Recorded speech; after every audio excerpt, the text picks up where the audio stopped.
Two terminals, two completely separate Claude Code sessions, different tasks, different context windows, no idea the other one exists. As of yesterday, one of them can text the other. Not a team, not a subagent, two independent sessions you started yourself. And now, when one of them makes a change that breaks what the other is building on, it can just say so, before you notice. Version 21224, shipped August 7th. And there's a second release from a few hours ago that already changed part of how it works.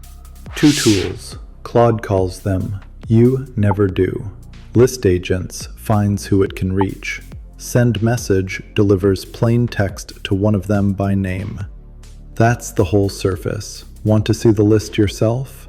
/list-agents, also aliased to /peers. If that command isn't recognized, you don't have the feature. Check your version. And be clear about what this is not.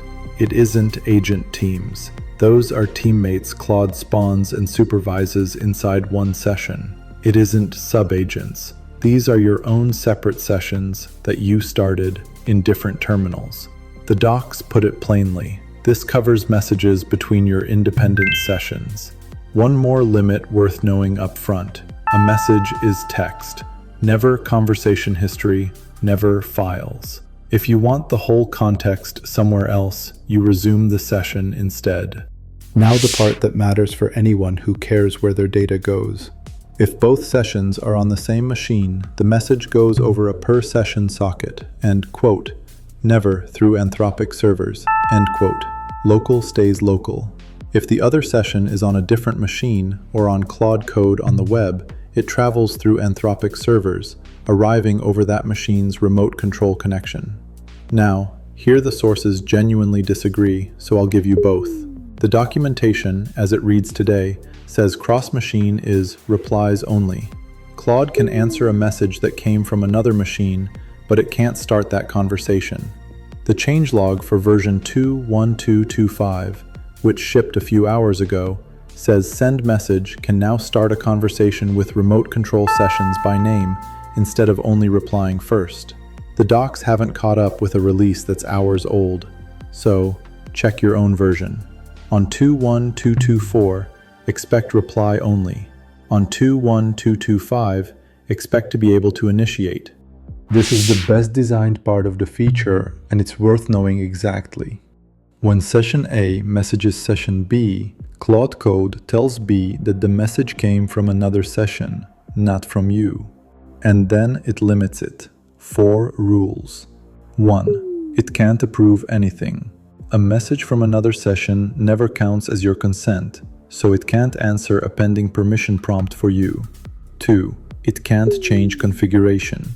The receiving Claude is instructed never to change permission settings, or Claude.md, because another session asked it to. 3. Commands don't run. If the message text contains /compact, it arrives as plain text. Claude Code never executes it. 4. Permission prompts still fire.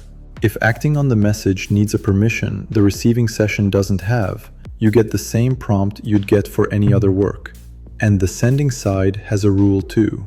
Claude is instructed never to ask another session to do something that was denied in its own session. It routes that back to you instead. So when does a message actually get through? 3 outcomes: delivered, held, or refused. If you haven't configured anything, Claude Code decides per message, using the 2 sessions permission modes. It sorts every session into 2 classes: sessions that bypass permission prompts and sessions that prompt. If the receiving session prompts for permissions, messages get delivered and held for your approval only when the sender says it's bypassing. If the receiving session is the one bypassing, it holds everything by default and delivers only when the sender is also bypassing. Read that again, because it's the sensible direction. The more dangerous the receiver, the more suspicious it is of what arrives. When a message is held, you get an approval dialog. Approve delivers it. Deny drops it. And if you don't answer, it expires. The deadline defaults to 5 minutes, then the message is dropped. 3 levers if the defaults aren't what you want. Cross-session inbound. Accept, hold, or refuse. Accept delivers everything. Hold shows a notice and waits for you. Refuse drops messages without delivering them. Isolate peer machines. Set to true. Now nothing leaves this machine without your explicit approval, even in bypass permissions mode. And note the direction this one travels. A true from any settings scope applies. A checked-in project file can turn the requirement on, but it can't turn it off. And to stop sending entirely, deny the 2 tools by name, SendMessage and ListAgents, bare tool names, no specifier. An admin can push exactly that combination through managed settings for a whole organization. One caveat on that last one, denying SendMessage also removes messaging to subagents and agent teammates because it's the same tool.